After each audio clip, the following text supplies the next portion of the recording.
For the first time in history, people and machinery are working together, realizing a dream.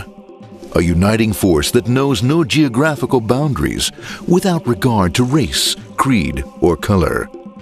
A new era where communication truly brings people together. This is the dawn of the net. Want to know how it works? Click here to begin your journey into the net. Now, exactly what happened when you clicked on that link? You started a flow of information. This information travels down into your own personal mailroom, where Mr. IP packages it, labels it, and sends it on its way. Each packet is limited in its size. The mailroom must decide how to divide the information and how to package it. Now, the package needs a label containing important information, such as sender's address, receiver's address, and the type of packet it is.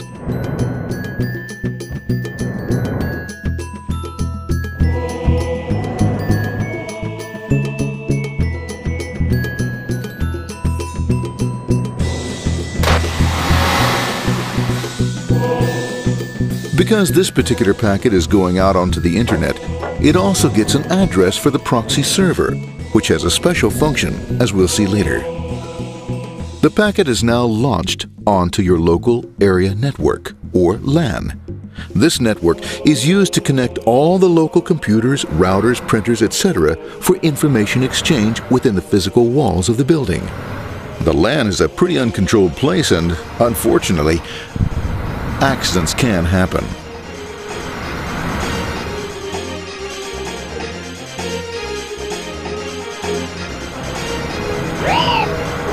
The highway of the LAN is packed with all types of information. These are IP packets, Novell packets, Apple Talk packets. They're going against traffic, as usual. The local router reads the address and, if necessary, lifts the packet onto another network. The router, a symbol of control in a seemingly disorganized world. Whoops, sorry about that. Let's go with this one here, this one here. This moves here, this one goes here. I don't like this one. Let's go with this one. This one goes here. A little bit left. Let's go with this one here. Another channel here. Let's put that one here. Let's put that one here. There he is, systematic, uncaring, methodical, conservative, and sometimes not quite up to speed. Sorry. But at least he is exact, for the most part. That one goes there, that one goes there, that one goes there, and this one goes there. Well, another one goes there, that goes there. He's fine. Let's go there, that goes there, there. He goes there. Let's put that one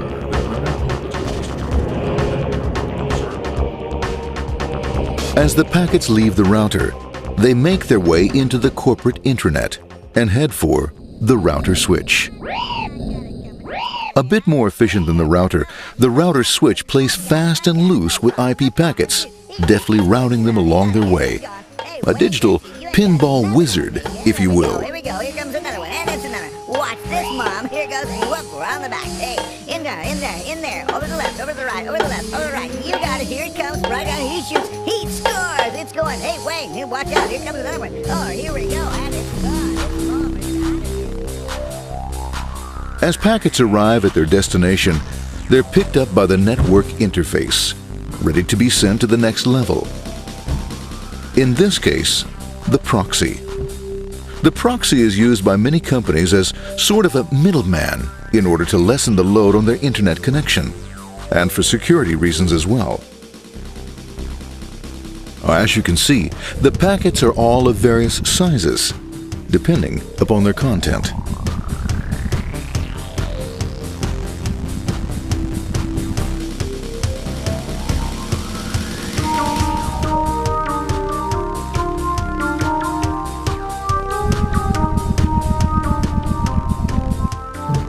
The proxy opens the packet and looks for the web address, or URL.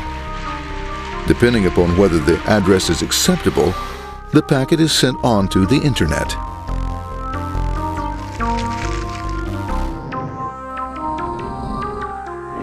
There are, however, some addresses which do not meet with the approval of the proxy, that is to say, corporate or management guidelines. these are summarily dealt with. We'll have none of that.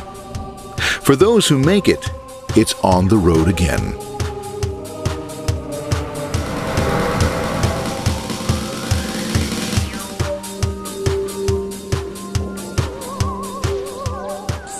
Next up, the firewall.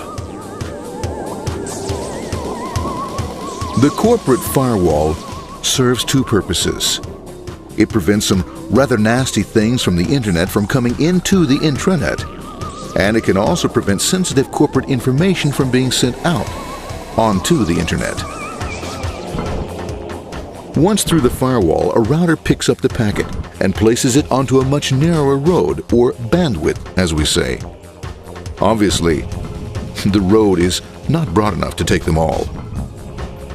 Now you might wonder what happens to all those packets which don't make it along the way. Well, when Mr. IP doesn't receive an acknowledgement that a packet has been received in due time, he simply sends a replacement packet. We are now ready to enter the world of the Internet. A spider web of interconnected networks which span our entire globe. Here, routers and switches establish links between networks.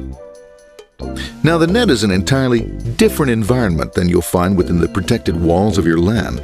Out here, it's the Wild West. Plenty of space, plenty of opportunities, plenty of things to explore and places to go. Thanks to very little control and regulation, new ideas find fertile soil to push the envelope of their possibilities. But because of this freedom, certain dangers also lurk.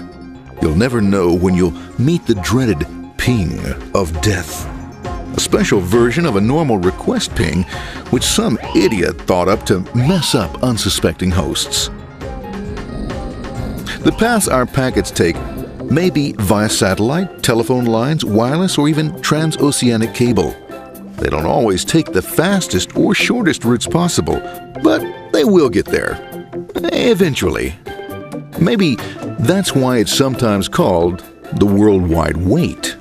But when everything is working smoothly, you can circumvent the globe 5 times over at the drop of a hat. Literally. And all for the cost of a local call or less. Near the end of our destination, we'll find another firewall. Depending upon your perspective as a data packet, the firewall could be a bastion of security or a dreaded adversary. It all depends on which side you're on and what your intentions are. The firewall is designed to let in only those packets that meet its criteria. This firewall is operating on ports 80 and 25. All attempts to enter through other ports are closed for business.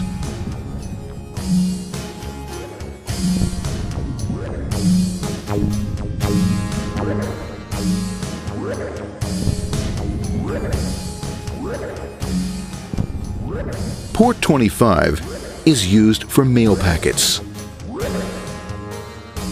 while Port 80 is the entrance for packets from the Internet to the web server. Inside the firewall, packets are screened more thoroughly.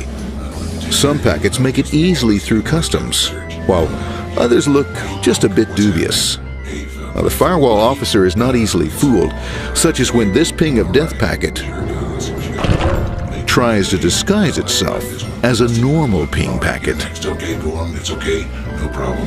Have a nice day, be out of here, bye. For those packets lucky enough to make it this far, the journey is almost over. It's just a lineup on the interface to be taken up into the web server. Nowadays, a web server can run on many things, from a mainframe to a webcam to the computer on your desk, or why not your refrigerator? With a proper setup, you can find out if you have the makings for chicken cacciatore or if you have to go shopping. Remember, this is the dawn of the net. Almost anything's possible. One by one, the packets are received, opened, and unpacked. The information they contain, that is, your request for information, is sent on to the web server application.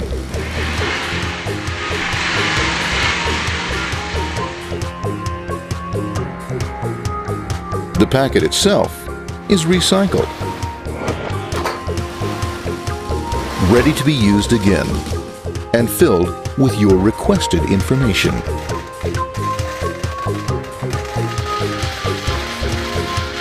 Addressed and sent out on its way back to you. Back past the firewall, routers, and on through to the internet. Back through your corporate firewall.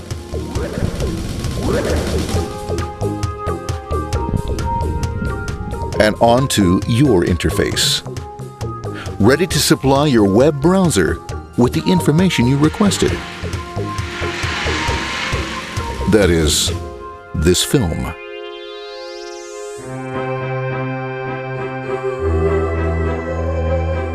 Pleased with their efforts and trusting in a better world, our trusty data packets ride off blissfully into the sunset of another day, knowing fully they have served their masters well.